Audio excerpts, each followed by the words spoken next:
Amigos, muy buenas tardes, pues bienvenidos aquí al grupo de Tau 14. Estamos reunidos principalmente para hablar acerca de temas referentes a teología. Es la primera vez que hacemos nuestro video, así que por favor no sean muy exigentes. Son pocos los espacios que existen para poder hablar acerca de esto. El día de hoy vamos a abordar el tema de teología de la casualidad. Entonces, bueno, me encuentro con un amigo de muchos años, Bernardo Herrera, y con Isaí, ¿verdad? Bueno, pues entonces vamos a empezar hablando acerca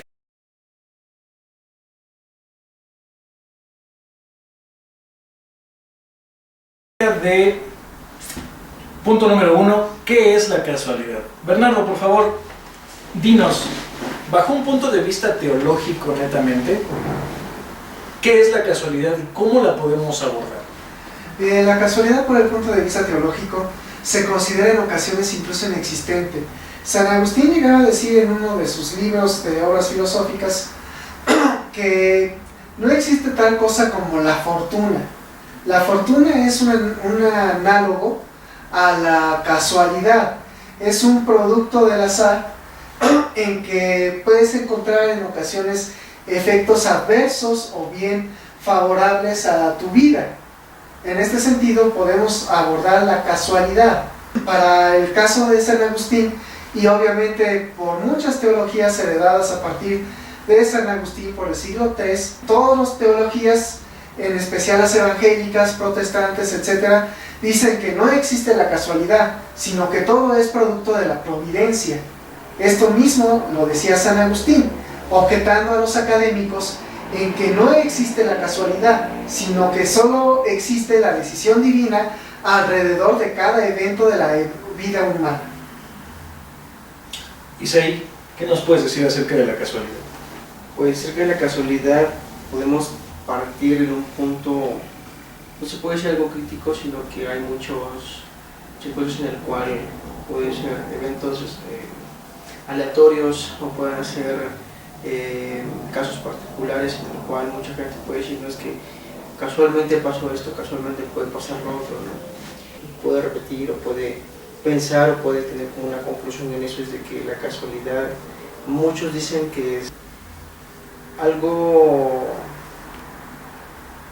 que viene de la nada, más aparte algo que viene como que ya planeado o estructurado. Ahora, a ver, aquí hay dos puntos importantes. Cuando se nos dice que la casualidad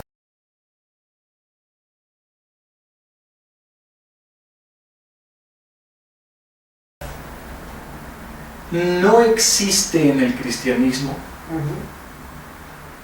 ¿cómo podrías tú argumentar, Berna, que la casualidad sí existe y que Dios mismo permite la casualidad? Porque nota, amigos, o sea, hay que entender algo muy importante. Cuando nos dicen que la casualidad no existe o que las cosas pasan con un propósito en específico, normalmente, bajo mi punto de vista muy personal, es que sucede a causa de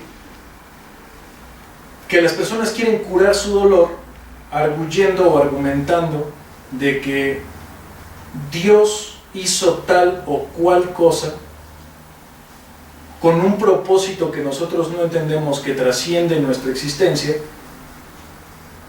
y entonces la gente dice, bueno, pues creo que eso apacigua más mi dolor.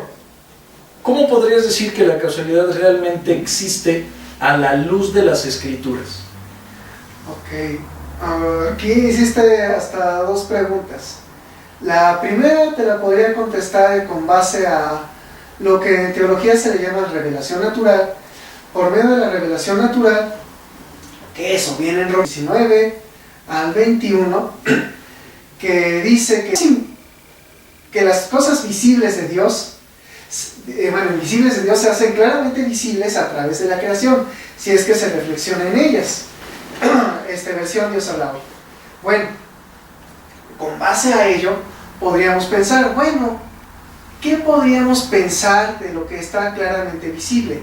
Algo de lo que está claramente visible es, por ejemplo, los modelos de desarrollo de galaxias, o bien los modelos atómicos, o bien mecánica cuántica y o astrofísica.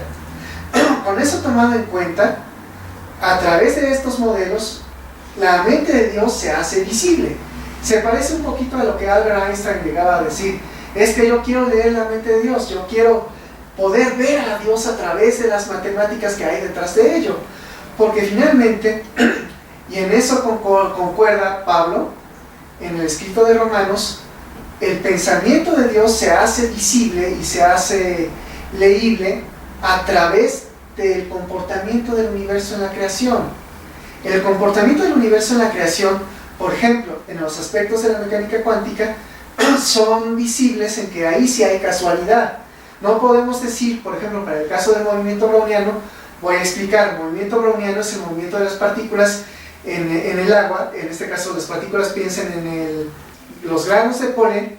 Cuando tú los metes en una tina de agua, puedes con el microscopio ver que estas partículas de polen se comienzan a mover de manera al azar. Se comienzan a mover al azar, de tal forma en que no puedes predecir lo que va a acontecer al siguiente momento. Son impredecibles. En este sentido, podemos observar de manera demasiado clara que no debe existir tal cosa como un propósito, por así decirlo, o una objeción a la casualidad, porque ahí tú puedes decir: bueno, es que esta partícula puede comportarse al siguiente momento, dentro de 2 o 3 segundos, girar a la derecha, porque todo el momento ha estado yéndose a la derecha.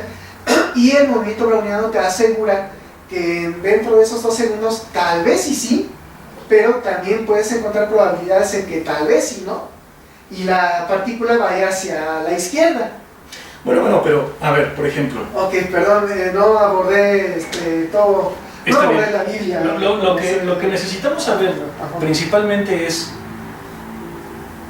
bajo la luz de las Escrituras, hay muchos cristianos que te dirían: bueno, es que tú estás dándole demasiadas vueltas al asunto. Okay. ¿Por qué? Porque la Biblia dice en el Antiguo Testamento que la gran mayoría de las cosas que suceden es porque Dios así lo quiere.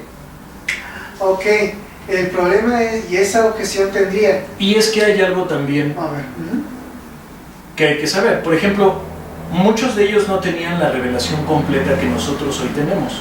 Incluso, amigos, también existe la posibilidad, esto lo pueden investigar de manera directa en bibliotecas, si gustan ir a la Vasconcelos aquí en el Distrito Federal, Ciudad de México, ¿verdad? Ya no es Distrito Federal. Que hay libros que no se han anexado a la Biblia que contienen información histórica completamente fidedigna, que bien podrían estar dentro de la Biblia. Ahora, regresando al punto que nosotros queremos abordar directamente. Si en el Antiguo Testamento decían que la gran mayoría de las cosas acontecen bajo un propósito, y Pablo nos dice que también hay cosas que Dios desde antes de la fundación de los tiempos ya tenía planeadas, entonces, ¿cómo es que podemos decir que existe una casualidad dentro de nuestro espacio-tiempo? Bien, el asunto es de que... ¿Cómo te lo voy a explicar bien? Sí existen casualidades, y también hay cosas que son, vamos a llamarle así se dice a veces en español, diosidencias.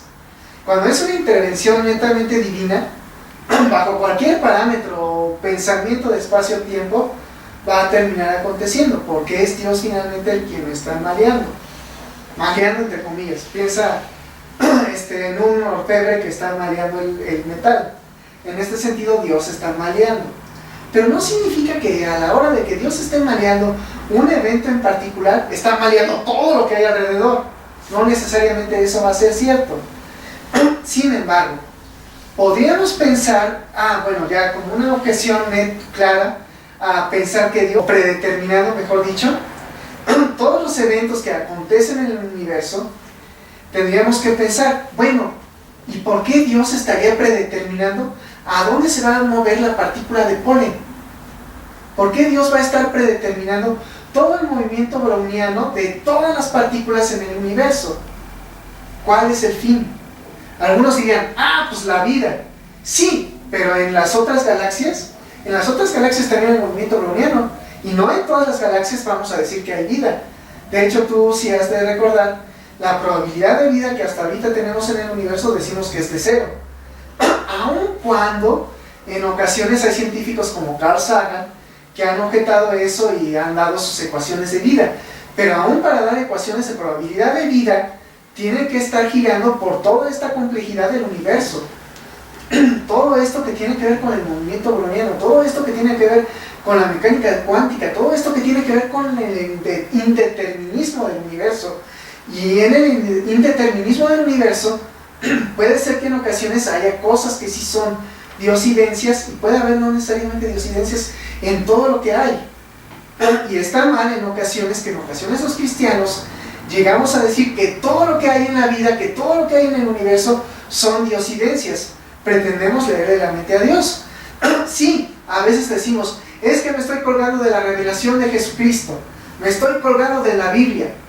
Pero la Biblia, como la hemos concebido nosotros, y tú lo has dicho, pues la hemos hecho un poquito a modo al paso de los siglos. Sí, nos ha servido. Y como que nos decimos, bueno, ok, esto sirve, pero ¿qué es la revelación? Como que viene esa pregunta finalmente a fondo. Y bueno, ¿y qué es la revelación? Porque en las teologías, y en todos los libros de teología te dicen, es que la revelación es importante y hay que basarnos en la revelación. Y casi todas las teologías cristianas te dicen que la revelación es la Biblia. Sin embargo, y esto es lo que se llegan a topar muchos teólogos, que en ocasiones hay ciertas lecturas de la Biblia que son contradictorias. Propongamos Romanos 11. Pablo dice que toda dádiva dada por Dios es irrenunciable. Para que Dios no va a renunciar de dártela. Sin embargo, muchos cristianos decimos, no, pero es que Job dice, Dios dio y Dios quitó. Y es contradictorio. O sea, ¿qué rayos? O sea, tenemos un Dios que sí nos da, pero tenemos también un Dios que sí nos quita, pero por otro lado nos dice que nos da y que no nos va a quitar. Y en este sentido sonamos contradictorios. ¿Por qué? Porque no nos estamos asentando en lo que realmente es la revelación. Jesús, y eso lo podemos ver en Juan 17, en los primeros 6 versículos, que Jesús dice claramente de que Él viene a revelar a Dios, Él viene a revelar al Padre. Esa es su misión. Él es la revelación de Dios. Ok, está bien. Ahora, Isaí, cuando nosotros estamos hablando realmente de que existe una casualidad o de que no existe una casualidad, ¿qué argumento bíblico tú podrías decirnos acerca de que sí existe una casualidad y de que no todo lo que llega a suceder realmente es una voluntad de una presciencia absolutamente determinada por Dios? Pues primeramente yo me baso en lo que es en el caso de la mujer leprosa. Cuando ella escucha, ella no tenía ninguna cita con nuestro Señor Jesucristo, pero estaba aquí en la tierra, en el cual Jesús pasaba por el camino, y la mujer leprosa escuchó que pasaba Jesús por ahí. Entonces ella automáticamente dijo, si yo tocaré el borde de su mano, lo toco, voy a ser sana, ¿no? De su manto, perdón, su manto, automáticamente voy a ser sana. E incluso Jesús cuando toca el manto la mujer leprosa, dice, o sea, poder de mí salió. O sea, no fue algo como que fechado, que va a pasar tal día, tal fecha. Bueno, fue algo aleatorio. Podría haber gente que te diría, bueno, no, eso es presciencia exhaustivamente determinada por Dios. Eso es algo que tú no lo ibas a saber porque tú no estabas en ese momento. Pero, ¿cómo lo sostendrías bíblicamente hablando? O sea, ¿realmente ese sería el único argumento como tal? Pues argumentos hay muchos como tal.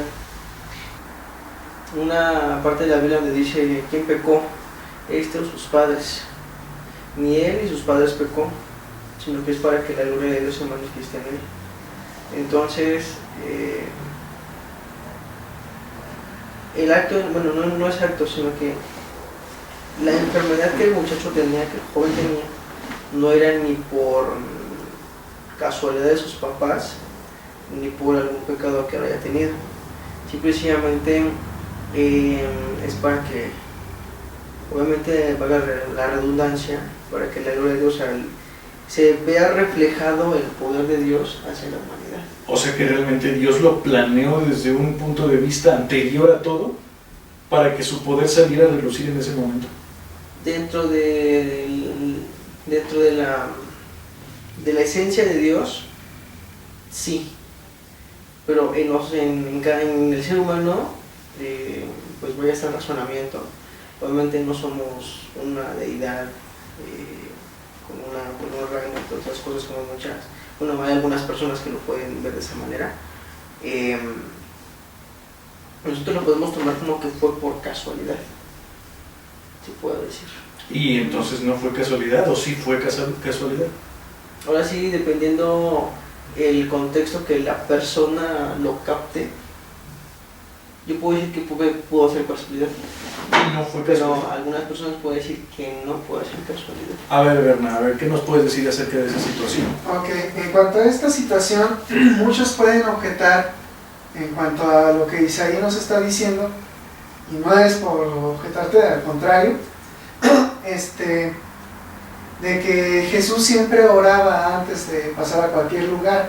De hecho, si recordamos, Jesús oraba a muy altas horas de la madrugada, y ya de ahí él pasaba, ¿no? Y hacía su ministerio.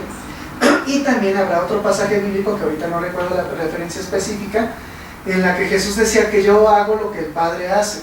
O sea, Jesús no hacía nada por su cuenta, sino que veía al Padre hacer.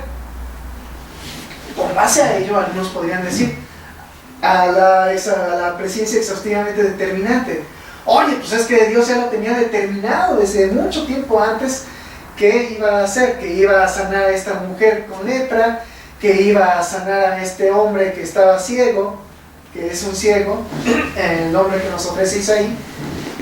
Y muchos dicen, no, pues es que ya estaba determinado. Y lo que tú quieres objetar, Nacho, es justamente de que, caray, o sea, este hombre estaba ciego porque Dios iba a hacer una obra en él, o vaya, esta mujer leprosa estaba leprosa porque Dios iba a hacer una obra en él. Esta mujer gastó todos sus ahorros, todo lo que ganaba, porque Dios iba a hacer una obra en ella. Perdón que lo diga así, pero esto se oye como cuando un niño se porta mal lavando los trastes y no los lava, y pensamos, pues pecó. Pues si pecó, pues amerita un castigo, para la teología del castigo, ¿no? Y el castigo, pues por el pecado, comúnmente Pablo diría, es la muerte. O sea, como el niño no lavó los trastes, porque pecó, merece morir. Eso es el destino para el pobre niño. Ahora bien, entonces pensemos, pues esta mujer con lepra, pues pecó.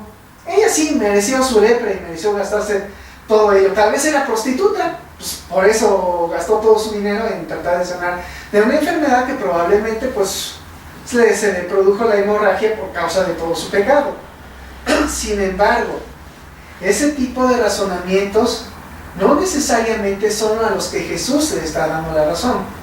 Cuando Jesús viene, ya no hablemos de asunto de pecados, sino para lo que tú dijiste, Isaí, para hacer su obra, para hacer la voluntad de Dios, para glorificarse, para sanar a este hombre ciego. Pues Él viene diciendo, pues, a ver, aquí hay un hombre ciego. Y todos dicen, oye, ¿y este hombre por qué es ciego? ¿Porque sus papás pecaron? ¿Porque él pecó? Y Jesús dice, no, porque esto es para mostrar la gloria de Dios. Muchos decimos, pues, como dice San Agustín, providencia. Esto Dios lo tenía contemplado desde antes de la fundación del mundo, para que este hombre enfermara, para poder sanarlo. ¿Por qué? Porque leía también Éxodo, que Dios da la enfermedad y Dios la quita. O sea, Dios enmudece y Dios le da la voz al hombre. Ajá. Y en ese sentido podemos decir, pues un acto plenamente manifiesto de la divinidad. Pero Jesús está diciendo, Pero ustedes entienden realmente lo que Adonai, o sea Dios, le dijo a Moisés para que él tuviera el valor de poder enfrentarse al faraón.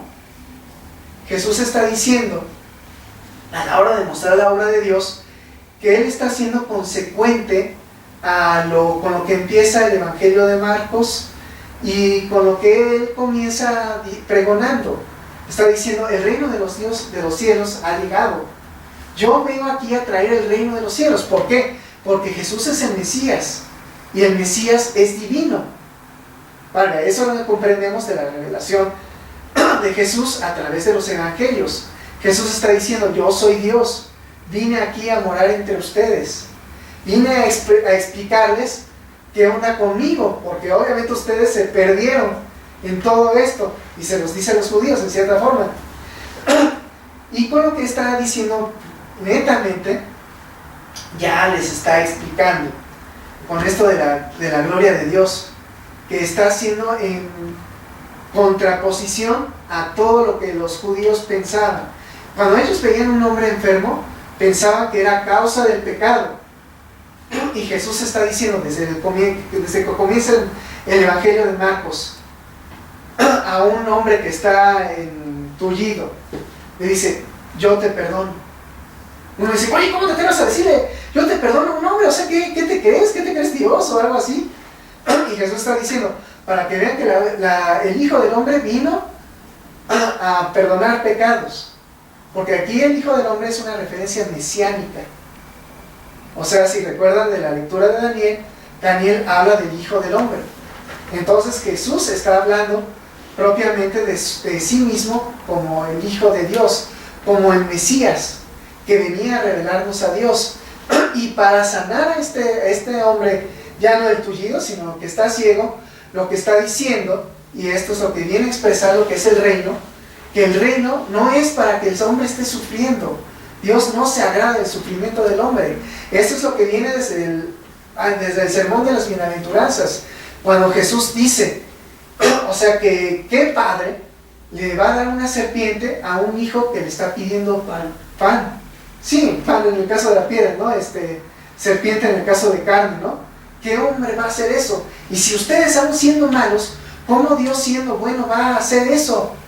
El problema es cómo entendían los judíos a Dios y cómo en ocasiones los cristianos estamos entendiendo a Dios. Como que decimos, no, pues es que es providencia, Dios lo enfermó para sanarlo. Ah, caray, pero no lo estás viendo como padre. Como padre, un padre no le da, bueno, sí le da chanclazos a su hijo, pero hasta allí no le va a dar, no le va a cortar las nalgas porque se portó mal, no le va a hacer daño. Y aquí estamos hablando de un hombre que estuvo ciego desde que nació. Estamos hablando de una mujer que estuvo con una enfermedad de hemorragia, y que gastó todo su dinero. Y pensamos, ok, o sea, tú dices que un Dios que se conduele de nosotros va a hacerle eso a estos seres humanos. Jesús está diciendo, no es ese al Dios que les vengo a revelar.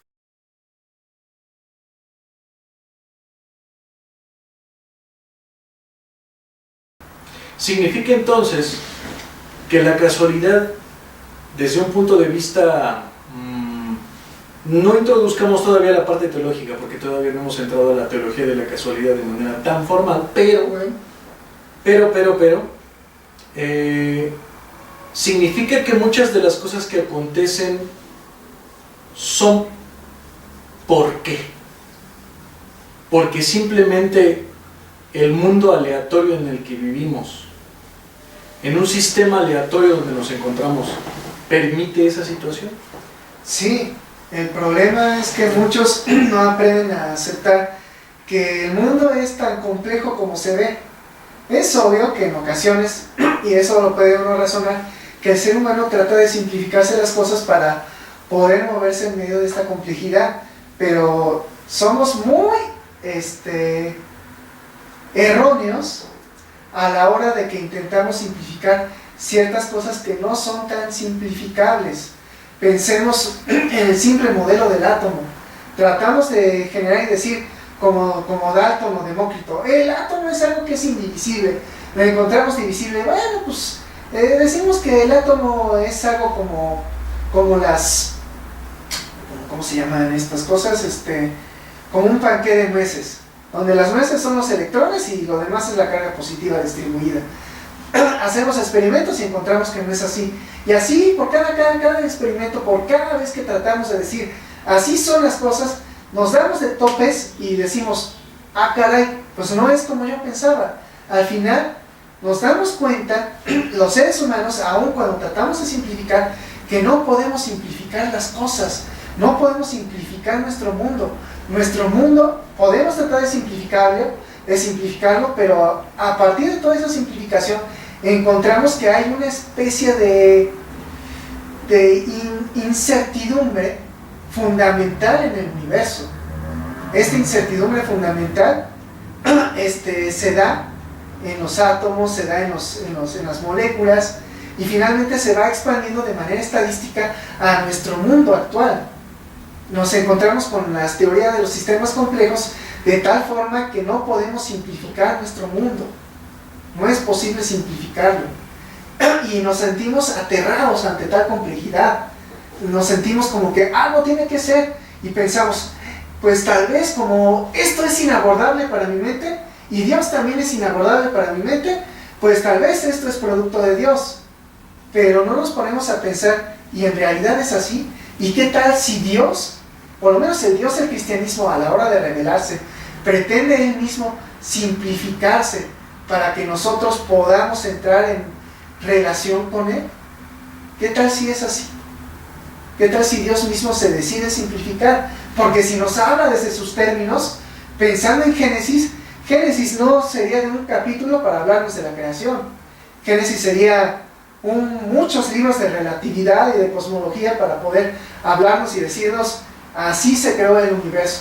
Ahora, bajo ese aspecto creo que tienes una gran razón porque, amigos, hay algo muy importante que debemos de recordar. Y esto quiero que por favor lo tomen muy en cuenta e incluso ustedes mismos lo analicen. La Biblia no es un libro de ciencia. Cuando un pastor por lo general trata de introducir la ciencia a la Biblia, dice muchas tonterías. Perdónenme, discúlpenme, no quiero ofender a nadie. Pero ciertamente la Biblia no es un libro que fue hecho para enseñar ciencia. Y cuando llegue el argumento de que la Biblia dice que se hizo en 7 días y no pretende decir créanlo o no créanlo, sino muchos arguyen, no, es que es tajante y dice que fueron en 7 días. Pero recuerden algo, por favor, la Biblia no es un libro que haya sido hecho para enseñar ciencia. Muchos pastores cometen el error de tratar de enseñar ciencia con la Biblia. No, señores, no se puede enseñar ciencia con la Biblia. Claro que nos gusta la teología, claro que nos gusta estudiarla, pero recuerden, por favor, no se puede tomar en cuenta la Biblia como un libro científico. No es así. Entonces, bueno, regresando al punto, Berna e Isaí. Cuando hablamos de teología de la casualidad, específicamente, ¿de qué hablamos, Isaí? Valores aleatorios, ya sea un punto de referencia en cualquier elemento del plano. ¿Quiere decir que Dios toma cosas al azar y deja cosas a la suerte? Porque, por ejemplo, hay una parte de la Biblia que dice que Dios es quien decide el azar. ¿Qué puedes argumentar en eso, Berna? Ok, hay que ver que este tipo de argumentos se refiere un poquito a los juegos que en ocasiones se hacían los sacerdotes para poder decidir si iban o no a una batalla o qué es lo que iba a pasar a posteridad.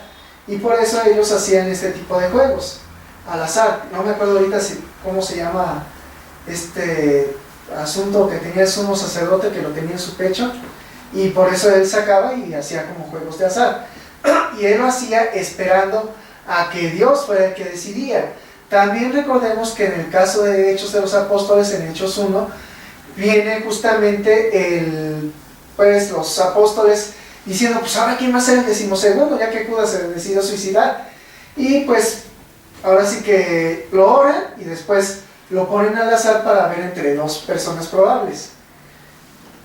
Aquí podemos ver sí diosidencias, pero no significa que porque haya una diosidencia, o mejor dicho, varias diosidencias, podríamos decir que incluso la vida en cierta forma podría ser diosidencia, no signifique que todo sea diosidencia en el universo, que todo sea diosidencia en toda la creación.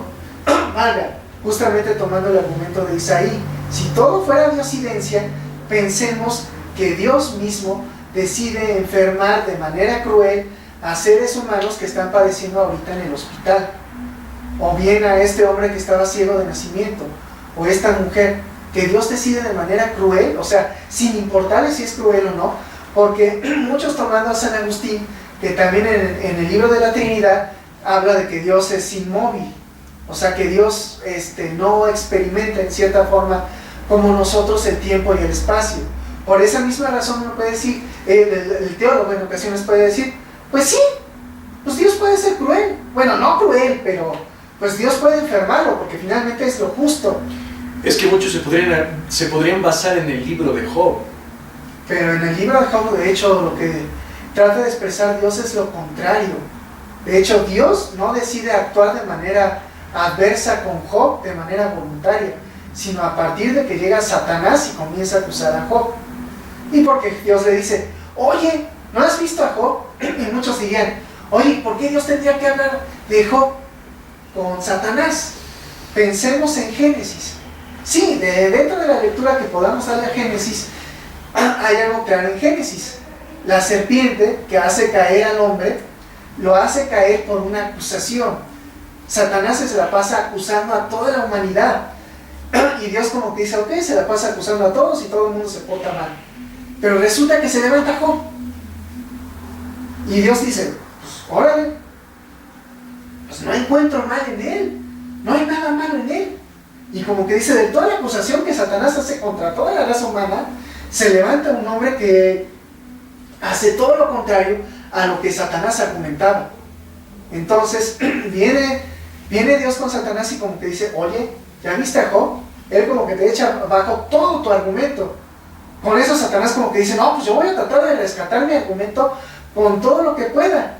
Por eso como que le dice a Dios, pues déjame tocarlo, pues ¿quién no te maldice si se porta, si lo tratas bien? Pues si te trata bien, se va a portar bien. Pero ¿qué tal si no lo tratas bien? Me dejas a mí tocarlo. Y como que Dios dice, pues yo no tengo nada contra Job.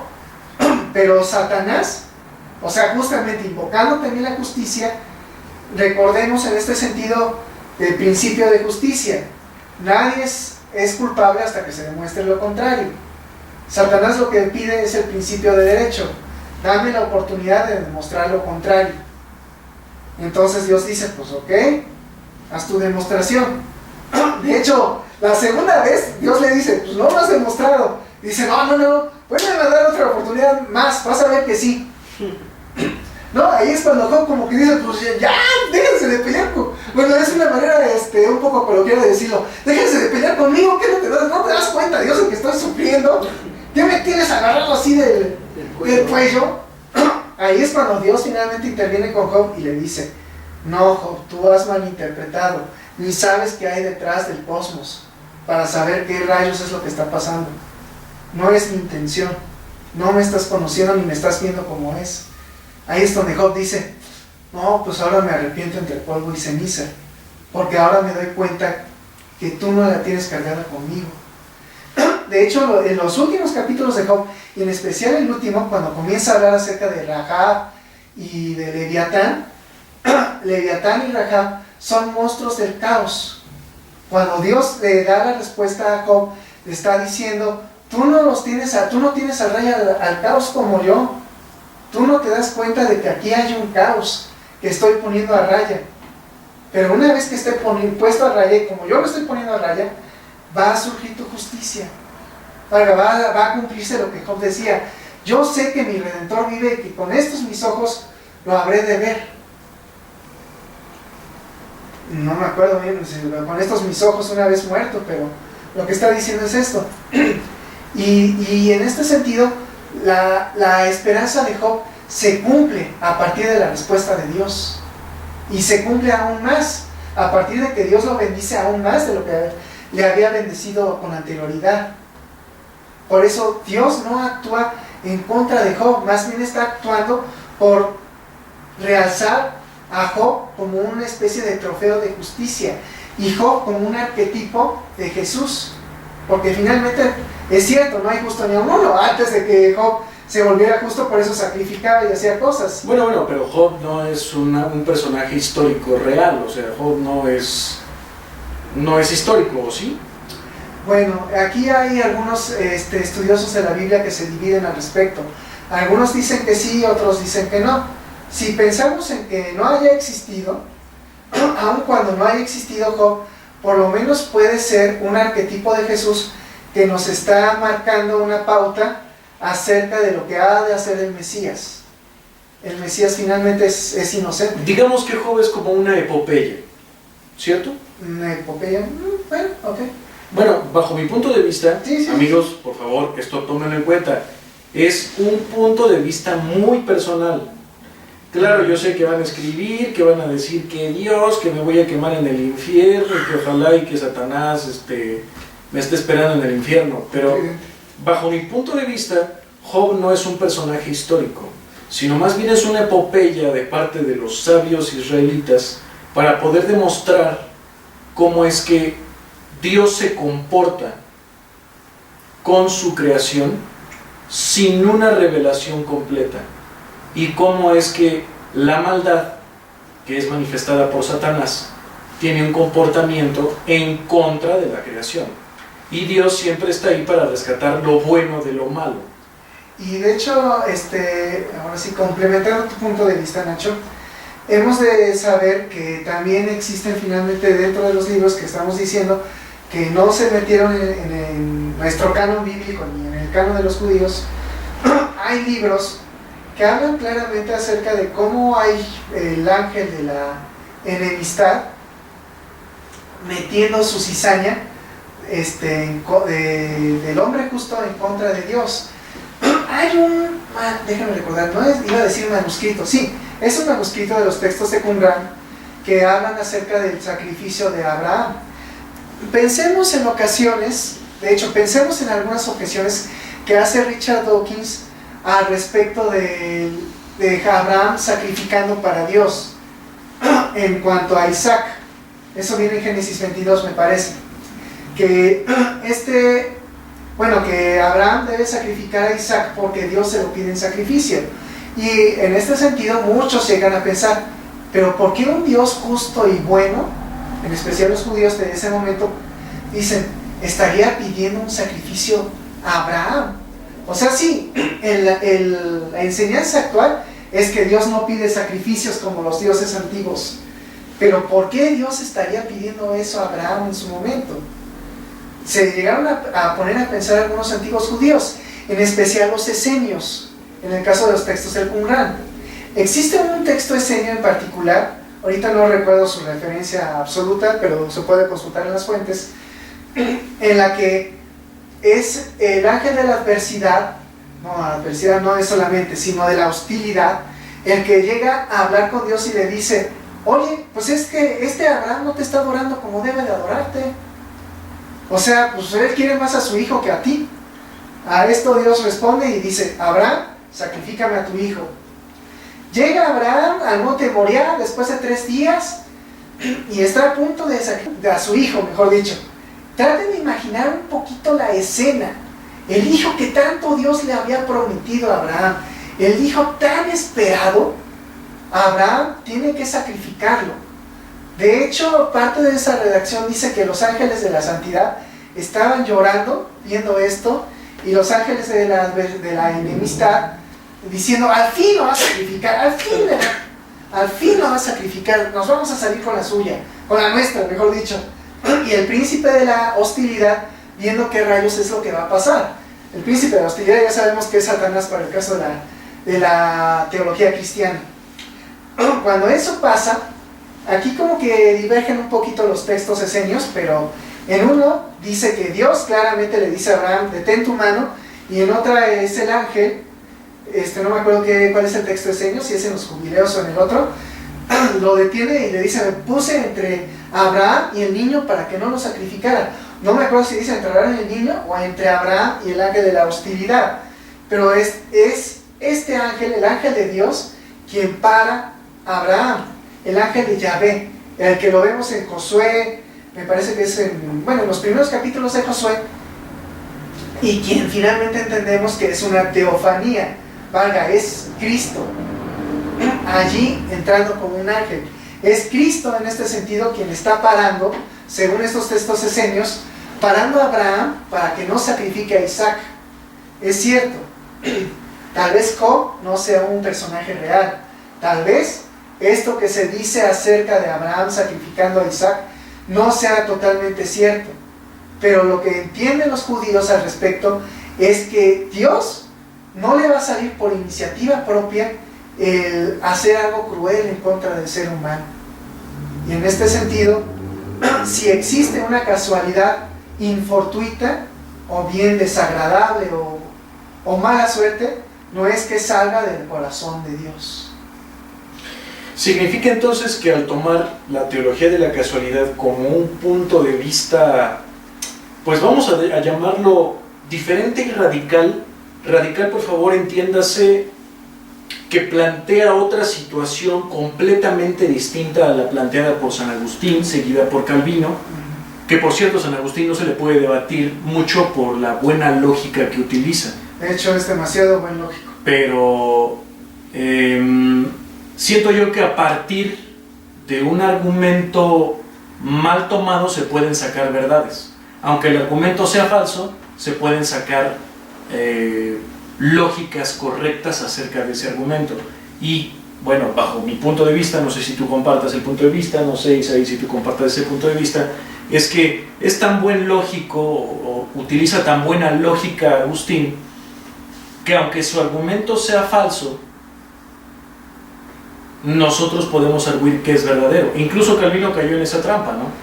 O sea, es tan lógico Agustín que Calvino dijo, así deben de ser las cosas. Pero para los hermanos calvinistas, bueno, no sé si estas fuentes, así como estos argumentos, les hayan servido para poder saber e investigar un poco más acerca de lo que realmente es la casualidad, porque una cosa es providencia y otra cosa es casualidad. Entonces, bajo ese aspecto, creo que debemos de estar muy en claros.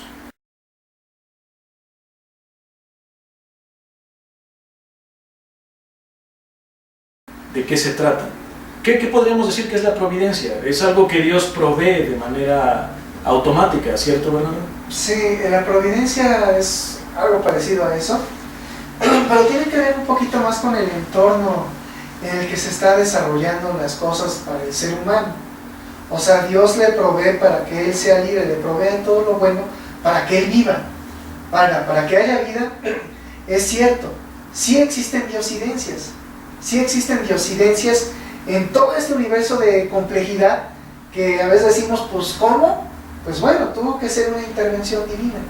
A eso nos referimos con providencia, con la intervención divina en medio de la complejidad del universo para que pudiera estar orientado la secuencia de eventos o sucesión de eventos para beneficio de la voluntad de Dios, para beneficio del ser humano.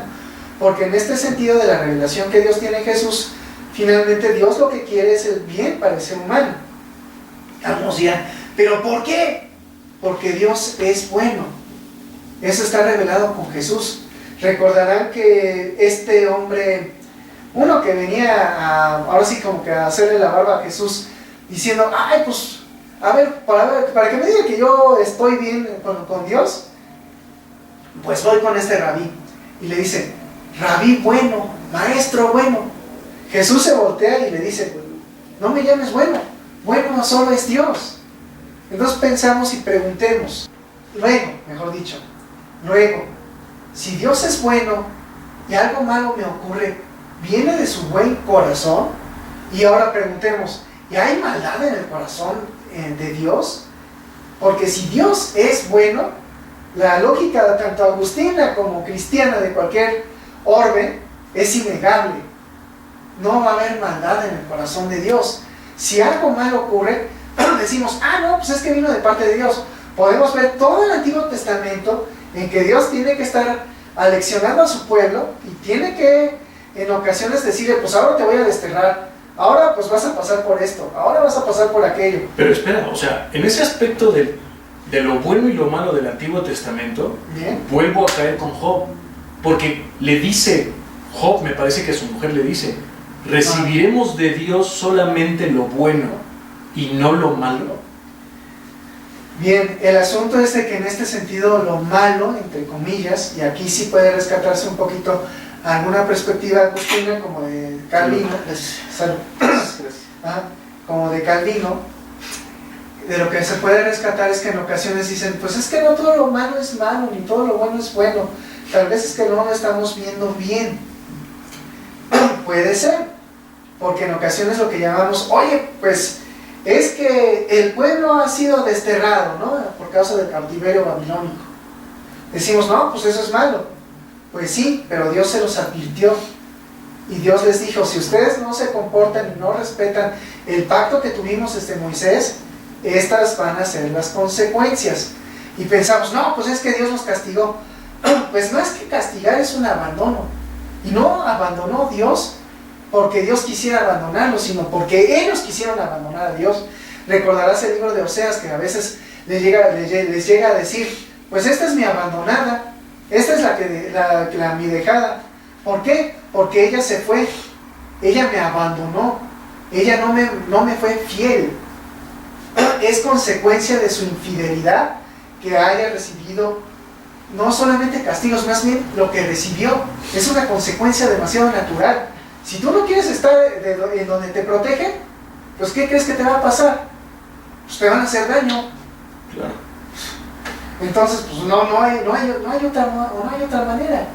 Entonces lo que decimos como castigo de Dios no es en sí tanto castigo de parte de Dios, sino la consecuencia que Dios tiene en torno a un ser humano que no quiere estar con él. Dios dice, pues te dejo, te abandono. De hecho, Romanos lo llega a decir, que eso es la ira de Dios. Me parece que es Romanos 1, es Romanos 2, que la ira de Dios finalmente es el abandono de Dios a ese ser humano, porque está tan insistente en su pecado que Dios dice, pues ya, si te destruyes a mí no me vengas llorando, tú te destruiste. Luego, en torno al libro de Job, esta mujer obviamente está diciendo en su concepción antes de Cristo, antes de la revelación plena de Dios en Jesús, está diciendo, pues, a mí se me hace que es Dios, tú maldícelo y muérete. Y sobre todo porque era la concepción que se tenía antes de Jesús acerca de Dios, un Dios a veces caprichudo. Se puede parecer un poquito, no tanto, pero sí un poco, a ciertas concepciones helénicas de Dios.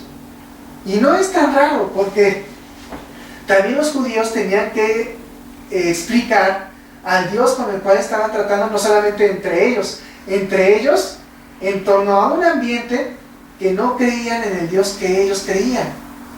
Tienen que explicarles cómo es ese Dios con el que trata Moisés. Y Moisés trata de explicárselos. Imagínate qué dificultad hay en torno a todo ello, incluso para la elaboración de las Sagradas Escrituras. Claro, claro. Bueno, pues no sé si tengas que agregar algo más, Isaí. No, por eso. Ok,